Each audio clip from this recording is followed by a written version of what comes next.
अस्सलाम वालेकुम आदाब।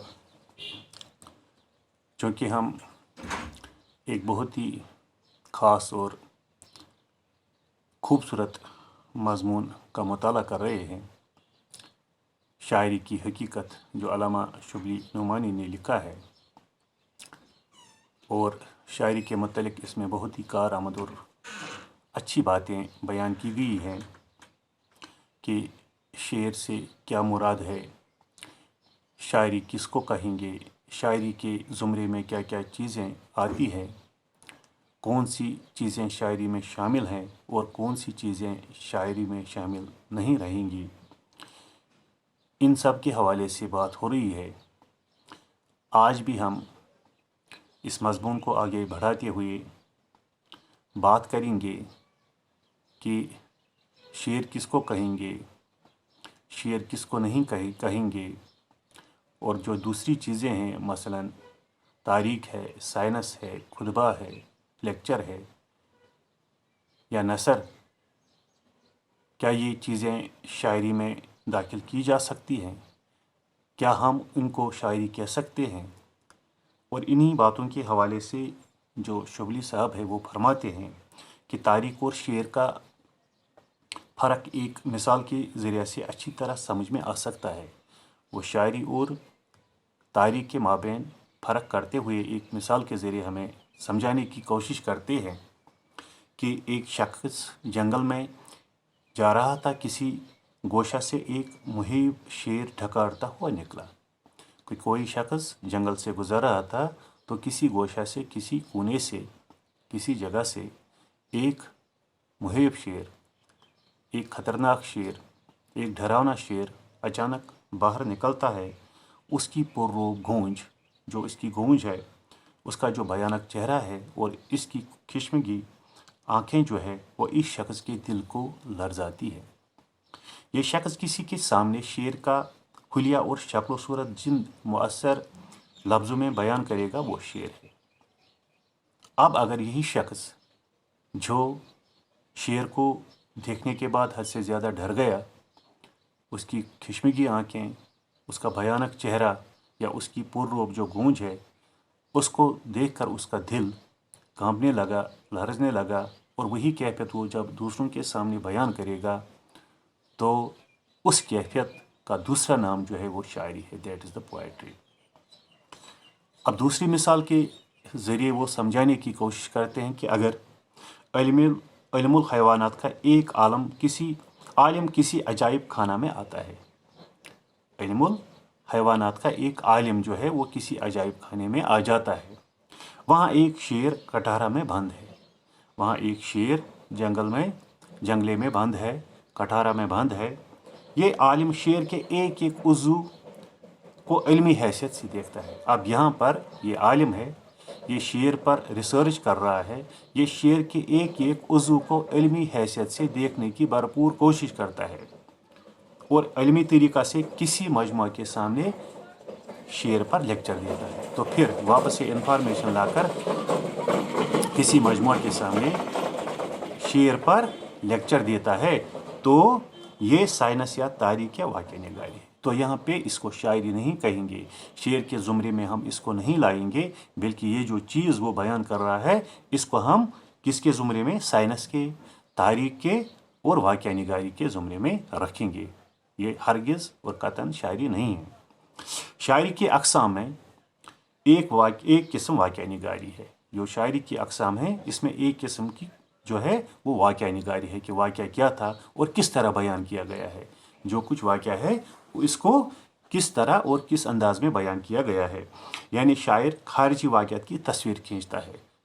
जो खारजी वाक़या है, जो बाहरी दुनिया है, एक तो होती है ज़ाहिरी दुनिया, दूसरी बातिनी दुनिया, एक होती है खारजियत और दूसरी होती है दाखिलियत।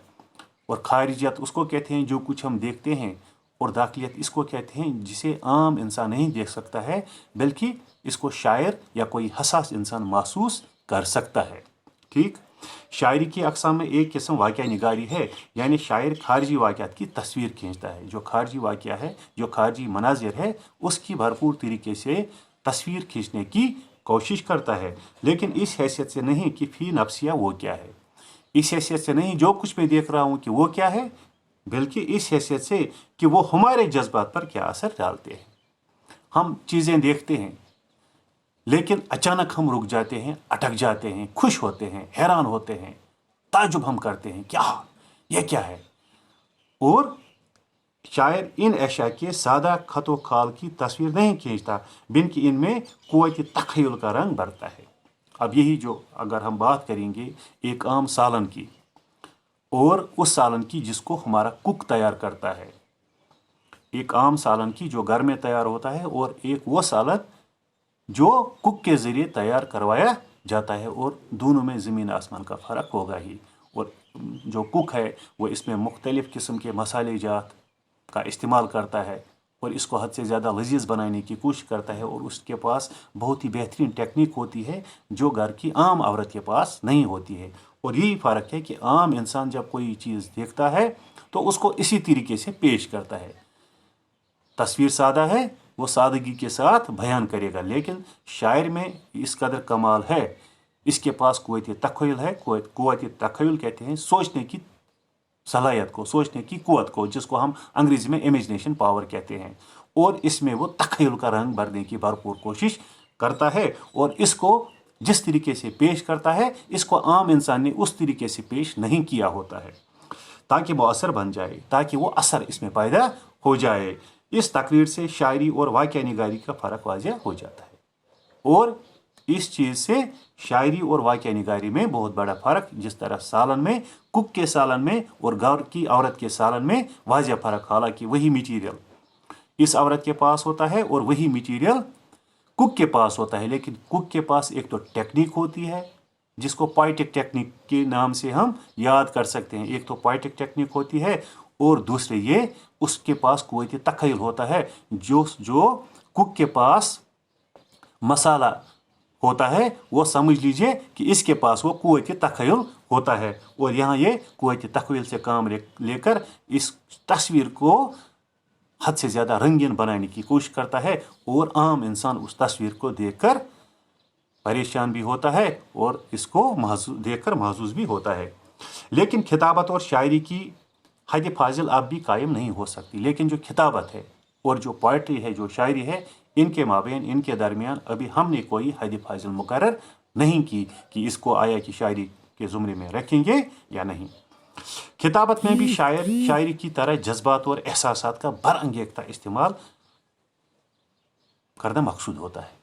जो खतीब होता है वो भी दूसरों के जज्बात को बरअंगेख्ता करता है, उनके जज्बात को बरअंगेख्ता करता है। लेकिन हकीकत में शायरी और खिताबत बिल्कुल जुदा जुदा चीज़ें हैं, लेकिन still there is a big difference between the two. खिताबत और शायरी में फिर भी वाज़ेह फ़र्क है। वो क्या है? खिताबत का मकसूद हाज़रीन से खिताब करना होता है। जो खतीब होता है वो देखता है कि मेरे सामने जो लोग हैं, जो सुनने वाले हैं, जो सामाईन हैं, उनका मिजाज कैसा है, वो किस तरह की तकरीर पसंद करना चाहते हैं या उन्हें किस तरह की तकरीर पसंद है, और वो किस नज़रिया से वाबस्ता है। जो वो लोग हैं या वो किस गिरोह से वाबस्ता है, और वो जो लोग हैं वो किस तरह की तकरीर पसंद करते हैं या वो किस फ़िरके से वाबस्ता है। स्पीकर हाज़रीन के मजाक, मोतक़िदात और मेलानी तबाह की जस्तजू करता है। यानी पहले हाज़रीन का मजाक देखता है या जिन चीज़ों में उनका एतिकाद है, वो किन चीज़ों में एतिकाद रखते हैं। आस्तान परस्त है, अगर वो आस्तान परस्त है, अगर वो म्यूज़िक सुनना पसंद करते हैं तो फिर वो इसी तरह उसकी तकरीर होगी। क्या वो बरेलवी है, वो अहले हदीस है, वो जमात या किसी और जमात से वाबस्ता है, तो फिर वो उन्हीं के मजाक को मद्देनज़र रखकर, उन्हीं के एतिकाद को मद्देनज़र रखकर और उन्हीं के मेलानी तबाह की जस्तजू को मद्देनज़र रखकर तकरीर करेगा। क्या उनकी जो तबीयत है वो किन चीज़ों की तरफ मायल है, ताकि इसके लिहाज से तकरीर का ऐसा पैराया इख्तियार करे जिससे उनके जज्बात को बरअंगेख्ता कर सके। اور اپنے کام میں لائے۔ بخلاف اس کے شاعر کو دوسروں سے غرض نہیں ہوتی۔ جو سپیکر ہوتا ہے، جو خطیب ہوتا ہے، اس کے سامنے لوگ ہوتے ہیں، لیکن شاعر کے سامنے اس وقت کوئی نہیں ہوتا جب وہ شاعری کو صفحہ کرتاس پر اتارنے لگتا ہے۔ وہ بے اختیار ان جذبات کو ظاہر، وہ یہ نہیں جانتا کہ کوئی اس کے سامنے ہے بھی یا نہیں، اس کے دل میں جذبات پیدا ہوتے ہیں۔ وہ یہ نہیں جانتا کہ کوئی اس کے سامنے ہے بھی یا نہیں، محض اس کے دل میں جذبات گھر کر جاتے ہیں، جذبات پیدا ہو جاتے ہیں، اور وہ ان جذبات کو زبان دینے کی کوشش کرتا ہے۔ جس طرح درد کی حالت میں بے ساختہ آہ نکل جاتی ہے۔ کسی کو جب کوئی درد ہوتا ہے تو زبان سے بے اختیار آہ نکل جاتی ہے۔ بے شبہ یہ اشعار دوسروں کے سامنے پڑھے جائیں تو ان کے دل پر بھی اثر کریں گے، چونکہ یہ غم سے لبریز انسان، یہ غم سے لبریز شاعر جب شاعری لکھے گا اور جب دوسرا سنے گا تو وہ بھی یہ اشعار سن کر اداس بھی ہوگا، رو بھی پڑے گا۔ لیکن شاعر نے اس غرض کو پیش نظر نہیں رکھا تھا جس طرح کوئی شخص اپنے عزیز کے مرنے پر نوا کرتا ہے۔ شاعر کو یہ قطعاً غرض نہیں ہوتی کہ میں کسی اور کو رلاؤں گا، وہ خود روتا ہے۔ اس پر سچویشن کوئی گزر چکی ہوتی ہے اور اس سچویشن کو لے کر وہ اپنے خیالات کا اظہار کرتا ہے، لیکن جب کوئی دوسرا سنتا ہے تو وہ بھی متاثر ہوتا ہے۔ اور اسی طرح جس طرح ایک عورت کسی عزیز کے مرنے پر نوا کرتی ہے، روتی ہے، بھلکتی ہے، چیختی ہے، چلاتی ہے، کپڑے پھاڑتی ہے، تو اس کی غرض یہ نہیں ہوتی کہ لوگوں کو سنائے۔ وہ لوگوں کو سنانے کے لیے، لوگوں کو اپنی طرف مائل کرنے کے لیے یہ تمام چیزیں نہیں کرتی، بلکہ وہ اپنے جو عزیز اس کا مر گیا ہوتا ہے اسی کے لیے وہ یہ سب کچھ کرتی ہے۔ لیکن اگر کوئی شخص سن لے تو ضرور تڑپ جائے۔ ہم نے دیکھا ہوگا، ہم نے دیکھا ہے، آپ نے دیکھا ہوگا، آپ کی ایکسپیرینس میں آیا ہوگا کہ جب کوئی مر جاتا ہے ہمسائیگی میں، ہم بھی وہاں جاتے ہیں تو ہم بھی رو پڑتے ہیں۔ اصلی شاعری وہی ہے جس کو سامعین سے کچھ غرض نہ ہو۔ جو ریئل پوئٹری ہے، اصلی شاعری وہی ہے جس کو سامعین کے ساتھ، آڈینس کے ساتھ کوئی غرض نہ ہو۔ لیکن جو لوگ بتکلف شاعر بنتے ہیں، جو ایسے ہی شاعر بنتے ہیں جن کو ہم متشاعر کہتے ہیں، ان کا بھی فرض ہے کہ ان کے انداز کلام سے یہ مطلق نہ پایا جائے کہ وہ سامعین کو مخاطب کرنا چاہتے ہیں۔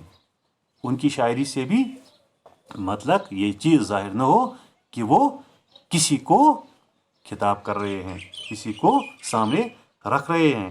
ایک ایکٹر کو خوب معلوم ہے کہ بہت سارے حاضرین اس کے سامنے موجود ہے۔